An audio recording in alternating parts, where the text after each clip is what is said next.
வணக்கம். இப்போ வந்து நம்ம சட்டுன்னு ஒரு சிக்கன் கிரேவி செய்வோம். அது எப்படி செய்யணும்னா, டக்குன்னு வந்து இந்த நம்ம இந்த மாதிரி லெக் பீஸு இதெல்லாம் சிக்கன் வாங்கின்னு வந்து நல்லா கழுவிட்டு மிளகா பொடி உப்பு போட்டு நல்லா கொதிக்கட்டும்னு சொல்லிட்டு ஒரு வதக்கிட்டு மிளகாத்தூள் உப்பு போட்டு கொதிக்க விட்டுடணும். அது பாருங்க நல்லா வெந்துனே இருக்குதுங்களா. இந்தாண்ட பக்கம் என்ன பண்ணணும், ஒரு வானலில் வச்சு அதில் வெங்காயம், தக்காளி, இஞ்சி, பூண்டு எல்லாத்தையும் வச்சு பெருஞ்சீரகம், கிராம்பு, பட்டை அது எல்லாத்தையும் வச்சு அரைச்சிட்டு இப்போ இதை வந்து இதில் ஊற்ற வேண்டியது தான்.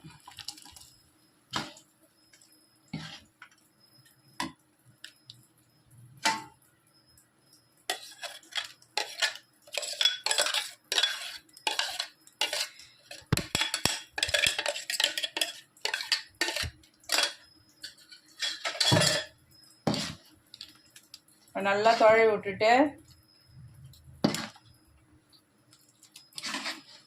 நல்லா தொழவி விட வேண்டியதுதான். பாருங்கள், அப்படியே இருக்கட்டும்னு சொல்லிட்டு இந்த தண்ணி வற்றினதும் இப்போ வந்து நம்ம வந்து ஒரு தொழுவி இறக்கிடணும். இதான் வந்து சட்டுன்னு செய்கிறது. இதே மாதிரி செய்யுங்க. இது தண்ணி வற்றினதும் காமிக்கிறேன். இப்போ பாருங்கள், நல்லா வந்து தண்ணி இழுத்துக்கிச்சு, நல்லா கறியும் வெந்துருச்சு. இப்போ இந்த ஸ்டேஜில் நம்ம வந்து இறக்க போகிறோம். ஏற்கனவே கொஞ்சம் கருவேப்பிலை போட்டு தாளிச்சிட்டோம். இது பாருங்கள், நல்லா வெந்து போச்சு கறி. இந்த ஸ்டேஜில் வந்து இப்போ நம்ம இறக்க போகிறோம். கறி நல்லா பஞ்சு மாரி வெந்து போச்சு பாருங்கள். அமுக்கணும்னா பஞ்சாக வெந்து போச்சு. இப்போ இந்த ஸ்டேஜில் வந்து நம்ம இறக்க போகிறோம். இப்போ இது இறக்கும் போது என்ன பண்ணணும்னா, ஏற்கனவே வந்து கருவேப்பிலை எல்லாம் போட்டுட்டேன். சும்மா வாசனைக்காக இன்னொரு வாட்டி நான் போட போகிறேன்.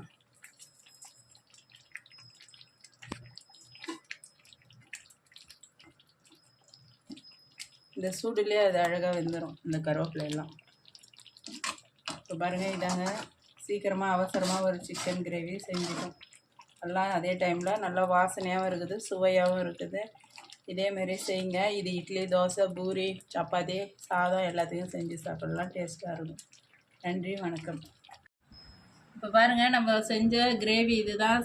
சாதத்தில் போட்டு சாப்பிட்டாலும் நல்லா டேஸ்ட்டாக இருக்கும். சாதத்துக்கு இந்த கிரேவி இதேமாரியே செய்யுங்க. நல்லா டேஸ்ட்டாக இருக்கும். சட்டுன்னு செய்யலாம். அதே நேரத்தில் இது வந்து டேஸ்ட்டாகவும் இருக்கும், சத்தாகவும் இருக்கும். இதுமாரி செய்யுங்க, செஞ்சு சாப்பிடுங்க. நன்றி, வணக்கம்.